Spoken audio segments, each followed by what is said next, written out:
얼마 전 한국 최고의 지성인으로 지나간 수십 년간 한국 사회를, 문학계를 비롯한 사상계를 압도해 오신 이어령 씨가 소천하시었죠. 그분이 2007년에 세례를 받고 예수를 믿은 이후에 많은 분들이 그분에 대해서, 신앙에 대해서 궁금했던 적이 있었습니다. 그분이 소천하기 얼마 전 한 권의 그분의 이야기를 책으로 낸 것이 있는데, 먹다 듣다 걷다라고 하는 그런 책입니다. 이 책은 우리 한국 교회가 어떤 길을 갈 수 있는가, 지금의 한국 사회는 무엇을 해야만 하는가 하는 질문에 대한 답으로서 이 책을 쓰셨고, 그리고 이제 얼마 후에 하늘나라로 돌아가시게 되었습니다. 이 책에는 제목이 먹다라는 걸로 시작을 하기 때문에 먹는 얘기가 많이 나옵니다. 한국 사람들은 이 먹는 문제에 대한 관심이 다른 어느 민족보다 많다. 그래서 좋은 아침입니다. 대부분의 나라들은 그렇게 아침에 인사를 하는데, 한국인들은 식사하셨나요? 차 한잔 하실래요? 이렇게 말문을 연다는 것입니다. 그리고 나이가 보통은 든다, 이렇게 외국 사람들은 표현을 하는데, 한국인들은 나이도 먹는다 이렇게 표현하고, 우리가 꼴을 잃었습니다 라고 외국인들은 표현하는데, 꼴도 먹었다, 이렇게 다 먹는 얘기로 연결이 되고 있다는 것입니다. 여러분이 유튜브를 좋아하시는 분들 보시면 그 유튜브에 먹방 프로그램이라고 있습니다. 근데 보면은 15분, 20분 동안에 계속 먹는 거예요. 오늘은 이거 해서 맛있게 먹어보겠습니다. 짜장면 12그릇을 20분 안에 먹어보겠습니다. 다 그렇게 먹는 건데, 거기에 구독자가 50만 명, 60만 명이 되고 그걸로 수백만 명이 보고 있습니다. 도대체 왜 그런가? 이제 한국인들 이 정도 살면은 가난으로부터 노인받았고 더 이상 먹는 것으로 고민하지 않는 나라가 되지 않았나요? 그럼에도 불구하고 왜 한국인들은 끊임없이 먹는 것에 이렇게 많은 관심을 가지고 있고, 그리고 먹으면서도 이따 저녁에 뭐 먹을까? 내일 뭐 먹을까? 계속 그렇게 염려하고 있는가? 오늘 끝나고 뭐 먹지? 왜 이렇게 고민하고 있는가? 그의 날카로운 관찰력으로 그가 발견한 것은 뭐냐면, 우리 민족에게는 영적인 허기가 있기 때문이다. 우리 속에는 내면의 허기가 있다는 거예요. 그래서 속이 채워지지 않고 불안해서 계속 먹는 것에 관심이 있다는 것입니다. 근데 놀랍게 성경이 그렇게 기록이 되어 있습니다. 성경도 처음부터 어쩌면 끝까지 먹는 얘기로 가득 차 있습니다. 창세기 3장에 아담이 먹어서는 안 되는 선악과를 먹는 것부터 시작해갖고, 성경의 맨 마지막 책 요한계시록에는 어린 양의 혼인잔치가 나오면서 잔치에서 풍성하게 먹는 얘기로 끝나고 있습니다. 우리가 출애굽기 12장을 읽었습니다. 출애굽기 12장에는 그 밤의 이야기가 나옵니다. 그 밤에 애굽의 장자들이 다 죽게 되었고, 그래서 전례 없었던 통곡 소리가 계속되어서 무서운 통곡의 밤, 처절한 죽음의 밤이 그 밤에 진행되고 있었다는 것입니다. 그런데 그 밤의 이야기를 둘러싸고 있는 이야기가 바로 유월절입니다. 앞에도 유월절 얘기가 나오고 끝에도 유월절 얘기가 나옵니다. 그래서 그 밤에 무슨 일이 있었느냐보다 더 관심을 기울여야 하는 것은 그 밤의 역사가, 그 밤에 장자들이 죽고 애굽 이스라엘의 장자들은 살아났던 그 밤의 이야기는 역사적 사건으로 끝나서는 안 되고, 그것이 유월절 절기로 계속 기억되어야 한다. 그러니까 앞으로 오고 오는 후손들은 그 밤의 역사를 계속 기억하는 그 유월절 절기를 지켜라, 그게 더 중요하다 하는 것을 출애굽기 12장은 강조를 하고 있습니다. 그 유월절 절기를 어떻게 지키냐? 놀랍게 유월절 절기를 지키는 것은 다 먹는 것과 관련이 있습니다. 어린 양을 먹어라, 무교병을 먹어라, 쓴나물을 먹어라. 그리고 이런 방법 저런 방법으로 먹으라라고 유월절 절기를 지키는 것은 결국은 먹는 이야기로 가득 차 있습니다. 왜냐하면 그 먹는 것 속에 유월절 정신이 다 들어있기 때문입니다. 그런데 유월절 음식의 특징은 맛없는 게 특징입니다. 맛있는 음식을 먹어야 되잖아요, 명절이면. 그런데 유월절 절기마다 이스라엘 백성들은 맛없기로 유명한 음식만 골라서 먹었습니다. 왜 그런가? 이것이 다른 민족의 명절과의 차별성을 말해주고 있는 것입니다. 유월절 정신이 더 중요하다는 것을 말해주고 있는 것입니다. 그래서 이 성경을 읽을 때 우리가 받아들여야 되는 것은 우리의 식탁에도 유월절 정신이 있어야 한다. 그리스도인의 식사는 보통 사람들의 식사와는 달라야 된다. 다른 사람들은 그냥 먹기 위해서, 즐기기 위해서 먹는 것으로 끝내지만은 주님이 원하시는 식사는 그것으로 끝내서는 안 된다. 우리의 식탁에도 정신이 들어가야 한다. 주님이 우리의 식탁 속에서 깃들기를 원하는 정신이 있습니다. 그것은 무엇일까요? 오늘 유월절 식탁 정신이 오늘 우리에게 주는, 우리 오늘날 그리스도인이 꼭 가져야 되는 정신이 무엇일까요? 그것은 첫째로 나그네 식탁이 되어라. 우리는 하나님 나라를 향하여 떠나가는 순례자들임을 기억하게 하는 그런 식사를 해야 된다 라고 말하고 있습니다. 6월절날 5절 이 12장 앞부분에 보면은 먼저 6월절을 먹어야 되는 음식이 먼저 나옵니다. 먼저 어린 양 있고요. 이 어린 양은 4일 동안 집안에 데리고 있다가 4일째 되는 날 잡으라 라고 그렇게 말씀하셨습니다.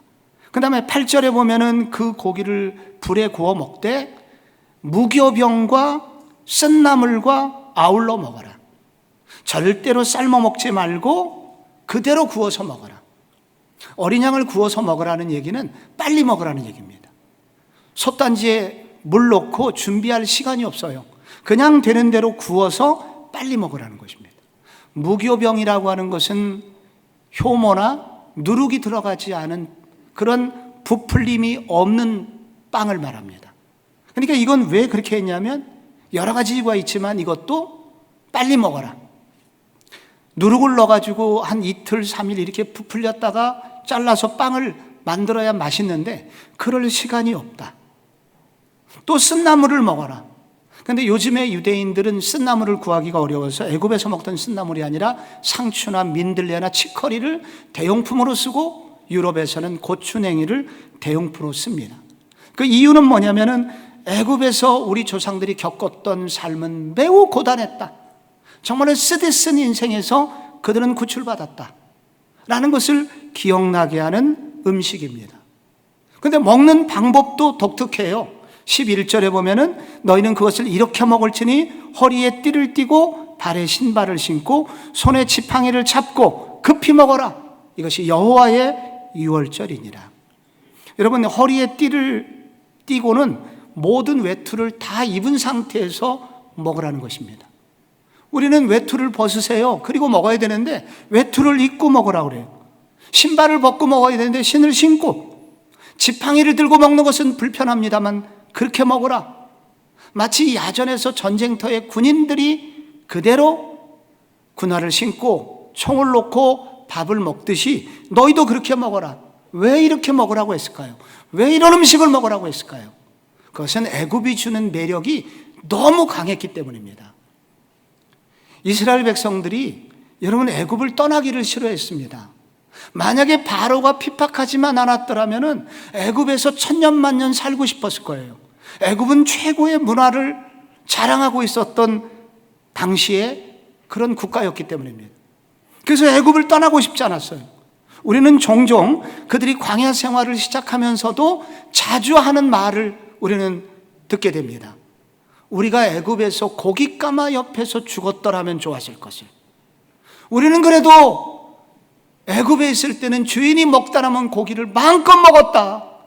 광야에 나오니 먹을 게 없지 않냐 하면서 고기 먹었던 그 옛날을 추억하고 있습니다. 애굽은 매우 매혹적인 나라였습니다. 세상에 강한 유혹이 이스라엘 백성들을 붙들고 있었던 것입니다.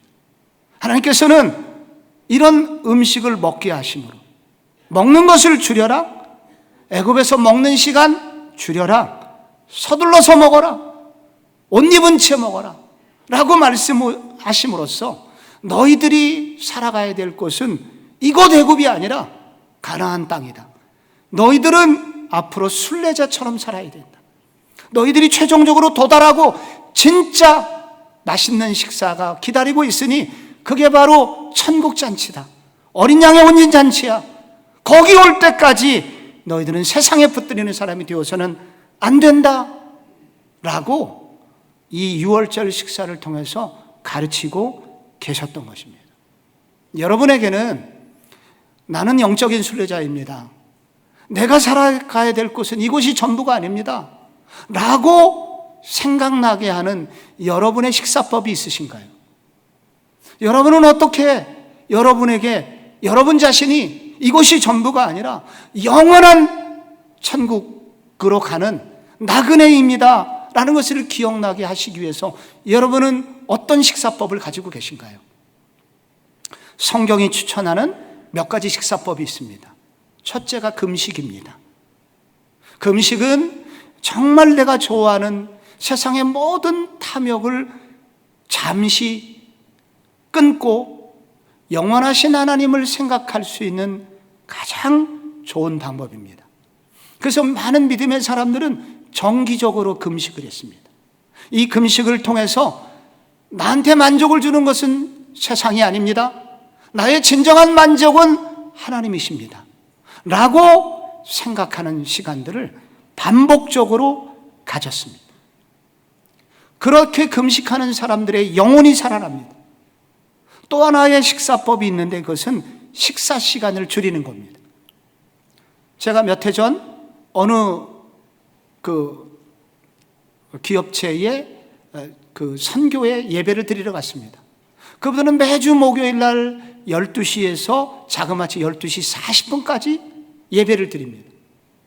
그럼 밥은 언제 먹나? 그들은 김밥을 준비해서 10분 안에 김밥 먹고 1시까지 사무실로 돌아갑니다. 그런데 그런 분들이 다 살아있습니다. 여러 면에서 영적으로 살아있고, 그리고 그의 삶의 관계에서 살아있고, 목적이 분명한 사람들입니다. 절식이죠. 절식이란 방법이 있습니다. 또 하나의 방법은 내가 먹을 수 있는 것을 덜 먹고 그 비용을 저축하여 못 먹는 사람에게 주겠다는 식사법입니다.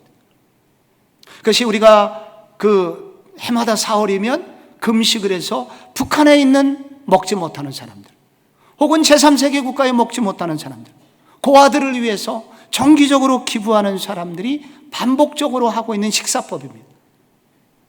그런 분들을 보면 모두 영적으로 살아있습니다. 그런 분들에게는 이 나그네 정신이 살아있습니다. 이 세상이 전부가 아니지, 내가 가야 될 곳은, 내가 정말로 나를 기다리고 있는 진짜 좋은 식탁은 예수님이 기다리고 있는 그 식탁이지 라면서 이 땅을 힘있게 살아가는 분들입니다. 이사야 58장에 보면은 이런 식사를 하는 사람에게 주님이 주시는 은혜가 있다고 합니다. 이사야 58장 6절을 보면 내가 기뻐하는 금식은 흉악의 결박을 풀어주며 멍에의 줄을 끌어주며 압제당하는 자를 자유하게 하고 모든 멍에를 꺾는다 말씀하십니다. 또 줄인 자에게 내 양식을 나누어주고 유리하는 빈면을 맞아들이고 헐벗은 자를 돌보고 고륙을 피하고 숨지 않는 자는 그리하면 8절에 내 빛이 새벽같이 비칠 것이며 내 치유가 급속할 것이며 내 공유가 내 앞에 행하고 여호와의 영광이 내 뒤에 호위하리니 내가 부를 때 나 여호와가 응답하겠고 내가 부르짖을 때 내가 여기 있다 하리라. 우리의 기도가 응답되지 않는 이유가 뭐냐? 욕심 부릴 걸 다 부리면서, 먹을 걸 다 먹으면서, 다른 사람 것까지 먹으면서 기도를 하니 하나님이 들으실 수가 없다. 그러나 우리가 금식하고 그리고 나를 절제하고 영원하신 하나님 앞에 시간을 드릴 때 우리에게 하나님은 이런 놀라운 기적을 주신다고 합니다. 제 사랑하는 성도님 따님이 잘 성장해서 외국에서 유학하고 우리나라 유명 항공사에 취업을 했습니다. 모든 것을 다 갖춘 27살 딸. 그런데 뇌수막염에 걸려서 병원에 입원을 했습니다. 그런데 열이 떨어지지 않는 거예요. 자그마치 보름 동안 열이 떨어지지 않아서 죽을 지경이 되었습니다. 신방을 갔습니다. 그래서 그 상황을 제가 함께 훈련을 받았던 사역훈련생들에게 다 전달을 했더니 그분들이 마음을 모아서 그 다음날 하루 금식 기도를 작정했습니다. 놀랍게 그분들의 금식 기도의 힘의 결과 하루 만에 열은 떨어졌고, 그래서 그가 정상적으로 돌아왔습니다. 근데 열만 떨어진 게 아니라 그 다음에 그 딸이 생각이 바뀌었습니다. 엄마, 내가 그동안 내가 잘나서 이만큼 잘 된 줄 알았는데, 내가 노력해서 여기까지 온 줄 알았는데 그게 아니었어요. 따지고 보면 다 내가 누군가의 기도에 의해서, 누군가의 도움 때문에 여기까지 왔어요. 나는 빚진 자입니다. 라고 고백을 하더래요. 한 젊은이의 열만 떨어뜨린 게 아니라 이 딸을 영원하신 하나님께 마음을 두게 하고 이 세상을 섬기는 사람으로 바꾸는 결정적인 역할을 누가 했느냐? 바로 금식한 사람들을 통해서 이런 일이 일어났다는 것입니다. 우리의 식탁 가운데, 우리가 먹는 식탁 가운데, 우리가 명절에 많이 먹었지만은 명절 끝물이 좋지가 않아요. 개운하지가 않아요. 늘어난 건 살뿐입니다. 그래서 주님은 이 명절 이후에 우리 성도들을 정기적으로 나그네 인생길을 걸어가는 사람으로 생각나게 하는 금식으로 초대하고, 절식으로 초대하고, 후식으로 누군가를 후원하는 식사로 우리를 초대하고 계십니다. 6월절 정신을 알려주는 또 하나의 정신이 있다면 그것은 두 번째로 공동식탁입니다. 나와 다른 사람과 함께 먹어라.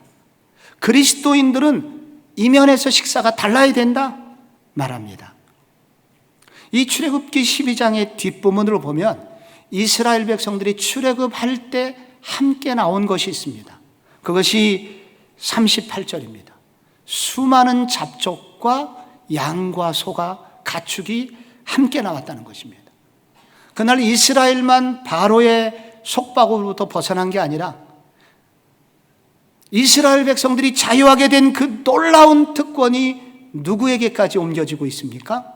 이방인들에게, 그리고 동물들에게까지도 자유를 주는 놀라운 결과를 만들어내게 됐습니다. 이것이 구원의 역사이며 구원의 능력의 범위입니다. 우리가 구원받게 되는 것은 나 하나만 구원받게 되는 것이 아니라 내가 구원받는 그 은혜의 능력이 얼마나 큰지, 바로 내 옆에 있는 이웃들이 구원받는 것이며 장차 동물들까지도 구원하여 하나님이 구속이 완성되는 그날 사자와 어린 양이 함께 뛰노는 그런 나라가 올 것을 선지자들은 미리 예고한 바가 있습니다. 그래서 6월절 식탁도 그들과 함께 하라고 주님이 말씀해 주셨습니다. 그래서 이 출애굽기 12장의 다시 뒷부분은 그 밤의 이야기가 끝난 뒤에는 수많은 잡족들이 함께 갈 텐데 그들이 6월절 식탁에 함께 참여하도록 하라라고 강조를 합니다. 그러나 모든 이방인들을 말하는 것은 아니었습니다. 43절에 보면은 6월절 규례는 이러하니라 이방 사람은 먹지 못할 것이나 각 사람이 돈으로 산 종은 할례를 받은 후에 먹어라. 거류인과 타국 품꾼은 먹지 못하리라. 그러나 뒤에 여호와 6월절을 지키고자 하거든 할례 받은 후에 먹게 하라. 이 얘기는 못 먹게 하라는 데 강조가 있는 것이 아니라 함께 먹으라는 데 강조점이 있습니다. 잠깐 놀러 온 사람, 그리고 떠날 사람은 6월절 식탁에 초대하지 마라. 잠깐 알바하다가 떠날 사람은 먹지 말게 하고, 그러나 6월절의 의미와 정신을 듣고 함께 공동체를 이루고자 하는 마음이 있거든 그 사람에게는 적극적으로 할례를 받게 하고 6월절 식탁에 참여시켜라 라고 말하고 있는 것입니다. 그래서 그들도, 그 이방인들도, 애굽이 전부인 것처럼 살았던 그들도 이곳이 전부가 아니라 너와 함께 가나안 땅을 향하여 떠나는 천국의 순례자의 동역자로 그들을 초대하라 라고 주님은 말씀하고 계신 것입니다. 여러분, 예수님께서 이 이어령 씨가 예수님 문학과의 시선으로 성경을 읽다 보니 우리 목사들이 못 보는 그런 것들을 잘 많이 발견을 했습니다. 이분이 하는 이 책에 나오는 얘기 중에 한 가지가 예수님은 십자가까지도 혼자 지셨지만은 밥을 먹는 것은 혼자 드신 적이 없다. 십자가는 홀로 지셨지만 혼밥은 없었다 라는 관찰을 해냈습니다. 따지고 보니 그래요. 예수님은 누구와 늘 함께 하셨습니다. 그런데 심지어 바리새인들이 그리도 싫어하는 죄인들과 세리들과 함께 밥 먹는 것을 좋아하셨습니다. 예수님은 그들과 친구가 되셨고, 그리고 그들에게 오늘 우리가 먹는 식사가 아니라 저 하늘나라의 식탁, 예비되어 있다는 것을 말씀해 주심으로 그들에게 영원한 나라를 알려주셨습니다. 심지어 예수님은 사마리아 여자에게 찾아가셨습니다. 그 사마리아 여자는 불가촉 천민입니다. 만나서는 안 되는 그런 여자였습니다. 그러나 예수님은 그 여자를 찾아갔고, 그리고 거기서도 먹는 얘기를 하십니다. 네가 알지 못하는 목마르지 않는 샘물이 있다, 생수가 있다 하시면서 예수님께서 그 여자에게 생명수를 소개해 주었습니다. 그러면서 예수님이 그 유명한 얘기를 하는 거예요. 제자들이 왔을 때 내게는 너희가 알지 못하는 양식이 있느니라. 나의 양식은 나를 보내신 이의 뜻을 행하며 그의 일을 온전히 이루는 이것이니라. 예수님께서는 그의 식탁에 이방인들을 초대하셨습니다. 예수님 다른 사람이 싫어하고 미워하고 멸시받는 사람까지 초대하셨습니다. 그래서 그들과 친구가 되셨고, 그리고 그들에게 영원한 나라를 알려주셨습니다. 그리스도인의 식탁이 이와 같아야 합니다. 그리스도인의 식탁에는 이런 계획이 있어야 되고 이런 목적이 있어야 합니다. 그리스도인의 식탁은 나만 즐기기 위한 식탁이 아니라 누군가와 친구 맺기 위한 식탁이 되어야 되고, 그리고 누군가 친구 맺은 그 사람에게 영원한 하나님의 나라, 진짜 식탁, 진짜 잔치가 기다리고 있음을 알려줄 수 있는 전도자의 식탁이 되어야 합니다. 얼마 전 우리 교회에 왔던 38세 CEO 현승원 형제가 우리에게 알려준 것이 있습니다. 그가 유명해지면서 많은 사람들이 만나자고 했고, 그리고 함께 밥 먹자고 했지만 그런 시간을 이용해서 조건을 달았죠. 밥 먹는 건 좋은데 그때 조건이 있습니다. 제게 복음을 전할 기회를 주십시오. 허락이 되면 함께 밥을 먹고, 그래서 밥을 먹은 후에 복음을 전하게 됩니다. 그런 와중에 170만 구독자를 거느린 경제 유튜버 신사임당이 전도가 돼요. 지금은 그가 교회를 다니게 되었습니다. 우리의 식탁은 열린 식탁이 되어야 한다. 공동체를 이루는 식탁이 되어야 된다.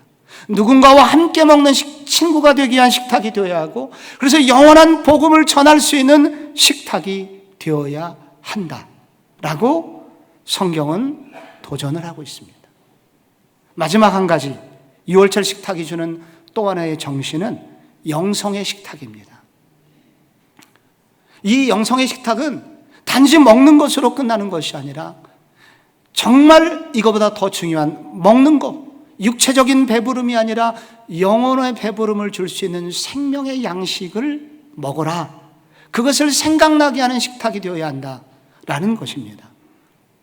이 출애굽기 12장 8절에 보면 그 밤에 그 고기를 불에 구워 무교봉과 쓴나물과 아울러 먹어라 이렇게 됐죠.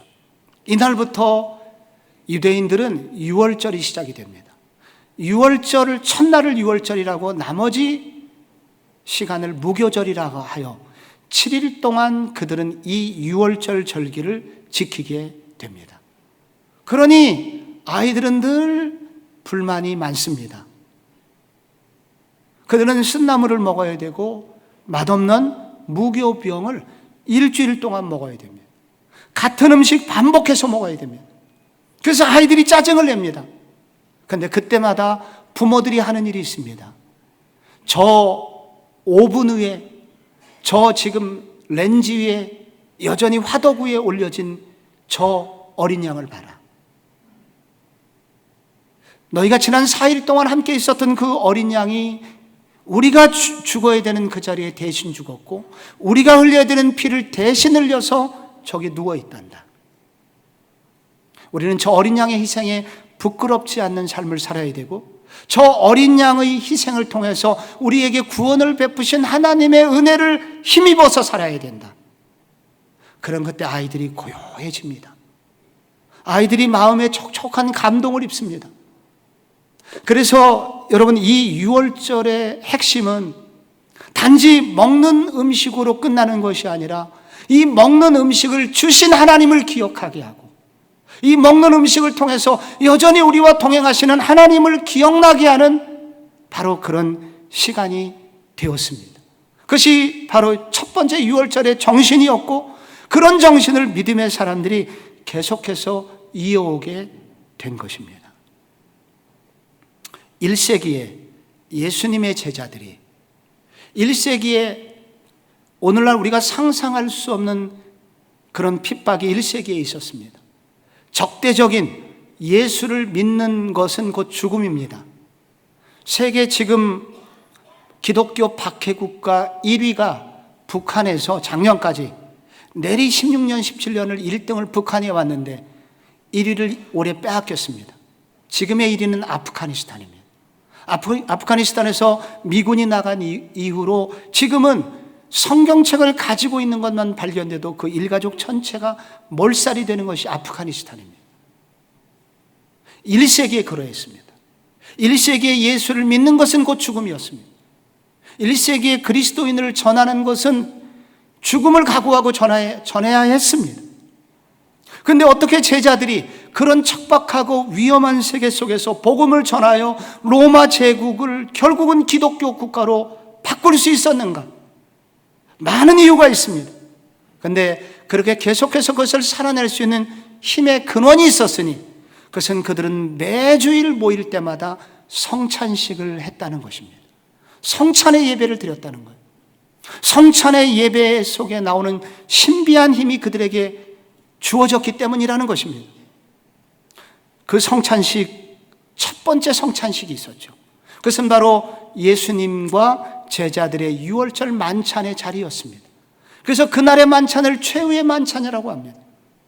제자들이 여러 가지 음식을 준비하였고, 그래서 그날 예수님은 마지막 유월절 만찬을 나누고 있었습니다.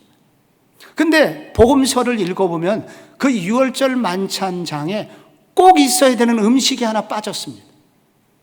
무엇일까요? 무엇이 빠졌을까요? 어린 양 고기입니다. 여러분, 성경 복음서 어디를 읽어봐도 그들이 어린 양 고기를 먹었다는 얘기가 나오질 않습니다. 그들이 먹은 것은 떡과 빵과 포도주였었습니다. 어린 양을 먹지는 않았습니다. 유대인들은 유월절을 꼭 먹어야 되는 것이 어린 양 고기입니다. 그런데 어린 양 고기를 먹지 않았습니다. 왜 먹지 않았을까요?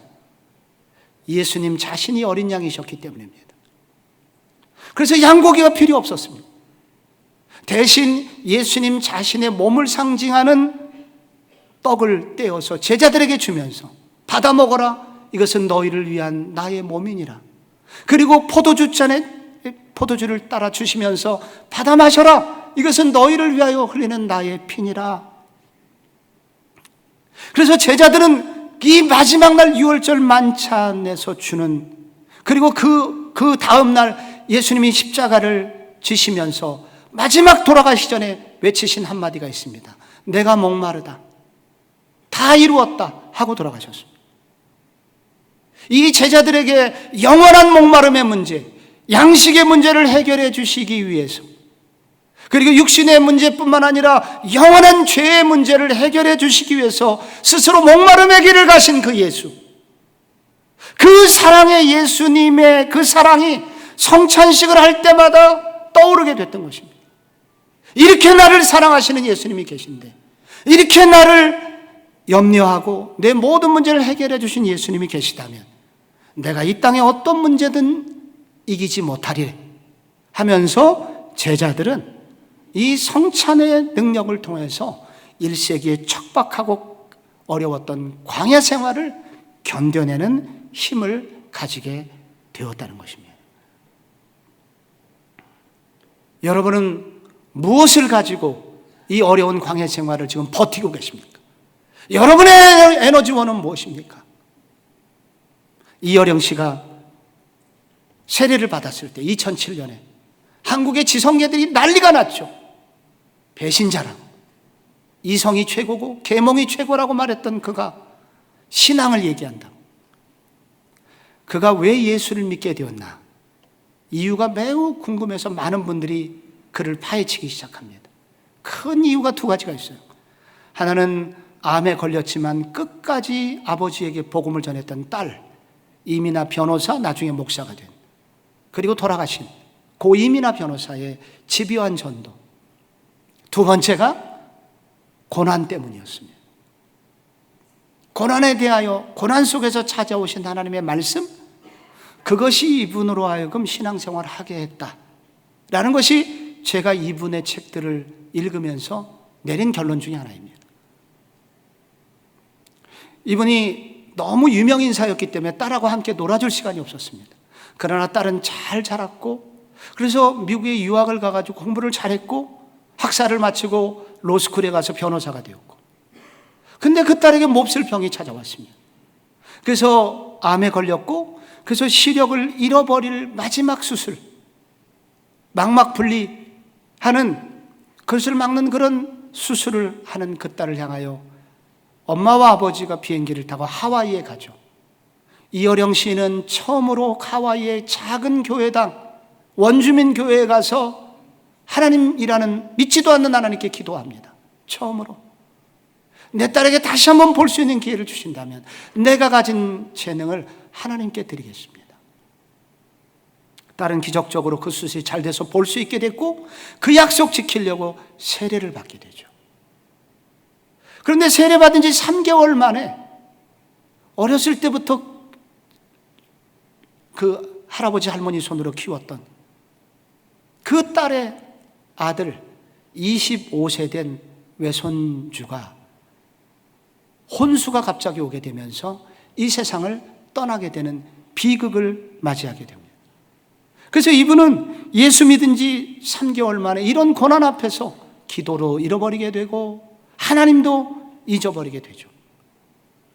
그러던 어느 날 이런 생각이 들더래요. 이 세상에 손주를 잃어버린 게 나뿐이겠는가? 부조리, 이런 악이 만연한 세상에서 이유 없이 아픔을 당한 사람이 나뿐이겠는가? 라는 생각이 들었고, 그래서 다시 성경책을 손에 들고 읽기 시작했다고 합니다. 욥기를 읽고 힘을 많이 얻었고, 그러다가 하박국이라는 책을 읽게 됩니다. 거기에 이런 구절이 나오죠. 무화과 나무 잎이 마르고 감람나무에 소출이 없고, 감람나무에 열매가 없고 밭에 소출이 없고 등등이 나오죠. 우리의 외양간에 송아지가 없을지라도 나는 여호와를 인하여 즐거워하며 나의 구원의 하나님을 인하여 기뻐하리로다 라는 구절을 읽고 이분이 놀라게 됩니다. 그리스도인이란 뭔가? 똑같이 이 세상에서 고난을 당하지만은 고난을 대하는 태도가 다른 사람이 신앙인이로구나. 왜 다를 수 있는가? 우리의 고난은 반드시 목적이 있는 고난이고, 이 고난을 통해서 큰 그림을 그리고 계신 하나님이 계시기 때문에, 그 하나님을 신뢰하기 때문에 찬양할 수 있고 노래할 수 있는 성도로구나, 노래할 수 있는 사람이로구나 하면서 그는 힘을 얻게 됩니다. 그리고 신앙생활을 본격적으로 하게 되고, 그래서 지성에서 영성으로 등등의 영적 순례, 이런 책들을 막 쓰게 되죠. 그분이 2010년도 5월에 여성동화에서 이렇게 고백합니다. 마치 행복을 줄 것으로 알았던 과학도 문학도 해답을 주지 못하고 있습니다. 오직 영성만이 해답을 줄 수 있습니다 라고 그는 말을 합니다. 그리고 이제 최근에 돌아가시기 얼마 전에 쓴 방금 소개한 그 책에서 그는 다시 한번 자기는 평생 비신자로 살다가 내가 예수 믿게 된 이유를 말합니다. 그러면서 먹는 얘기를 합니다. 사랑하는 사람은 동서고금을 막론하고 사랑하는 사람을 다 음식으로 표현합니다. 대표적인 게 하니, 꿀이죠.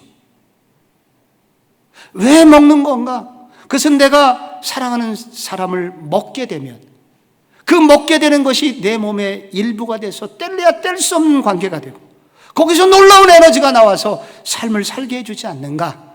그것이 바로 사랑이고 사랑하는 사람이다. 그래서 그분이 말하기를 하나님의 말씀을 듣는 것은 결코 허용이 아닙니다.